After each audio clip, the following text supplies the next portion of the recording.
oração neste tempo. Você foi trazido, guiado pela mão do Espírito Santo de Deus, porque o Consolador que não nos abandona estará conosco até a consumação. Quero compartilhar com você chamados com um propósito. Fala assim comigo, chamados com um propósito. Fala assim, eu sou chamado com um propósito, amém? Queridos, a chamada de Deus na vida de um missionário, ela se dá de várias maneiras, de várias formas. No capítulo 6 de Isaías, nós vamos contemplar a chamada de Isaías. E o que me chama a atenção é que Isaías é chamado já tendo uma visão gloriosa do Deus Todo-Poderoso assentado em seu trono de glória. Porque a chamada do profeta Isaías se deu e ele tendo uma grande visão de Deus assentado no trono, onde o manto de Deus enchia todo o templo, os serafins estavam ao redor dele, que com duas asas cobriam seus pés, com duas asas cobriam seus rostos, e com duas voavam. Os serafins cantavam, proclamavam, melhor dizendo, Santo, Santo, Santo é aquele que vive e reina para todo sempre. E a Bíblia vai dizer que a glória de Deus, aquele lugar encheu da fumaça da glória, porque o Todo-Poderoso estava lá. E Isaías recebe uma vocação diante de uma grande e poderosa visão do Deus que estava sentado no trono. E ele está aqui nesta manhã contemplando a tua adoração, contemplando o teu louvor, contemplando as tuas dificuldades, os teus problemas. E ele vai fazer milagre nesta manhã, porque ele é o Deus que não mudou. A Bíblia diz que ele é o mesmo ontem, hoje e será eternamente.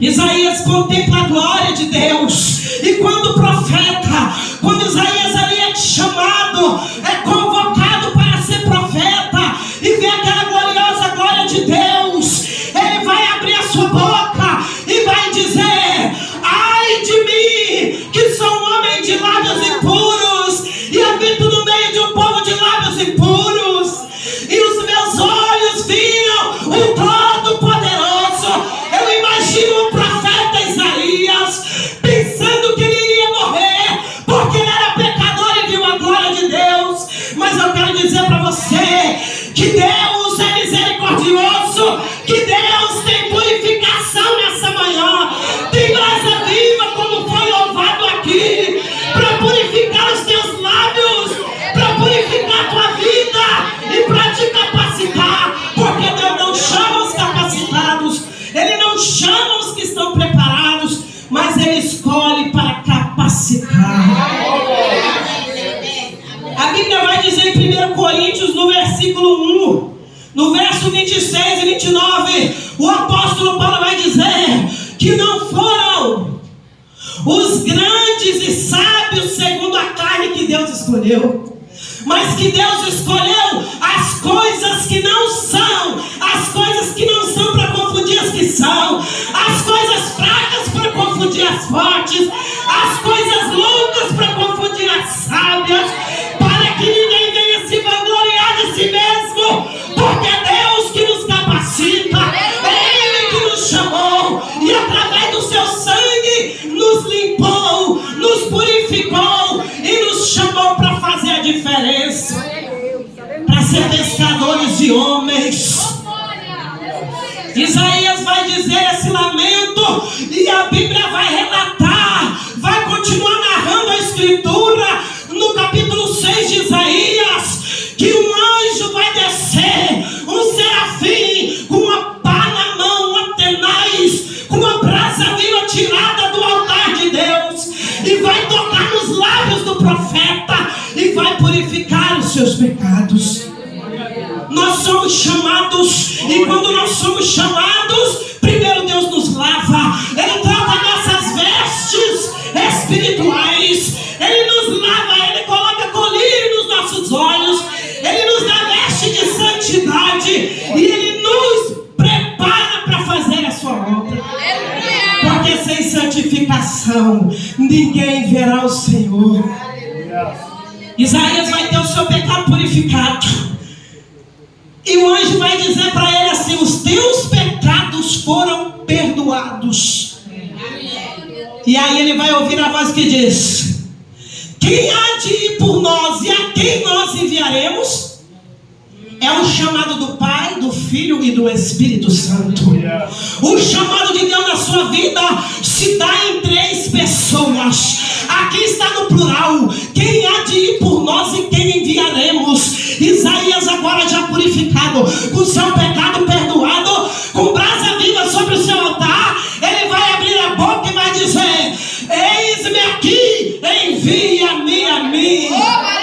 Aleluia. Porque o Deus que te chamou, ele te capacita, ele te enche da presença dele, ele te reveste do poder do Espírito Santo, porque Deus não envia ninguém despreparado para o campo de batalha. Soldado vai para o campo de batalha, tem que estar revestido da armadura de Deus, lá de Efésios capítulo 6.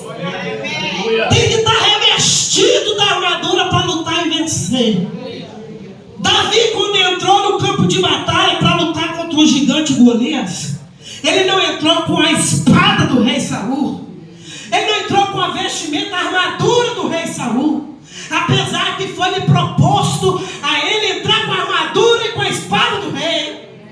Davi sabia que o Deus que entregou o urso e leão na sua mão poderia entregar o gigante, porque Deus é que capacita na unção do alto.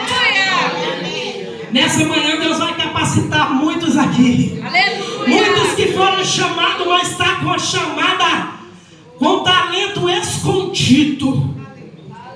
Escondeu o talento, mas Deus vai te revestir, porque Ele vai te capacitar para essa grande obra. Quando Jesus, que para mim foi um dos maiores missionários, o maior, por que não dizer, Jesus foi o maior missionário que andou por essa terra. Sabemos que o apóstolo Paulo foi um grande missionário, mas Jesus fez a obra antes de Paulo. Jesus, quando foi enviado a essa terra, no capítulo 3 de Mateus, nós vamos encontrar narrando que Jesus foi batizado no Rio Jordão pelo seu primo João Batista. Qual que é o primeiro quesito para que nós possamos fazer missões? Aceitar Jesus como nosso único e suficiente Salvador, batizá-lo nas águas e receber a presença do Espírito Santo.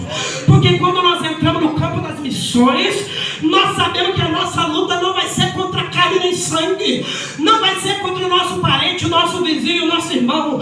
A nossa luta vai ser contra principados, contra a potestade nas regiões celestiais. E para vencer demônio, espírito maligno, tem que estar cheio da presença de Deus, tem que se revestir do Espírito Santo de Deus, tem que estar cheio da unção do alto. Jesus é batizado no Rio Jordão e logo em seguida ele é levado. Tem crente que não entende, tem missionário, tem servo aqui, porque missionário nada mais é do que um servo de Deus. Isaías compreendeu a sua chamada para servir. Jeremias, Elias, Eliseu, os apóstolos, com o passar do tempo que eles conviveram com Jesus, eles foram compreender o chamado. Nós somos chamados para servir. O próprio Jesus veio e disse que o Senhor, ele não veio, que Jesus não veio para ser servido, mas para servir. E Jesus, ele vai ser levado para o deserto pelo Espírito Santo de Deus. Tem missionário aqui, tem jovem aqui, tem crente, tem mulher de Deus e homem de Deus aqui que está no deserto e não está entendendo o propósito. Deus está dizendo para você nessa manhã: só vai viver a conquista, só vai viver o cumprimento das promessas quem passar pelo processo, quem passar pelo deserto e vencer o diabo no deserto. E o diabo, irmãos amados, não se vence no braço, no muque. O diabo não se vence com artes marciais, não, com armas carnais, não. As nossas armas, o apóstolo Paulo já dizia, as armas da nossa milícia não são carnais, mas sim espirituais e poderosas em Deus.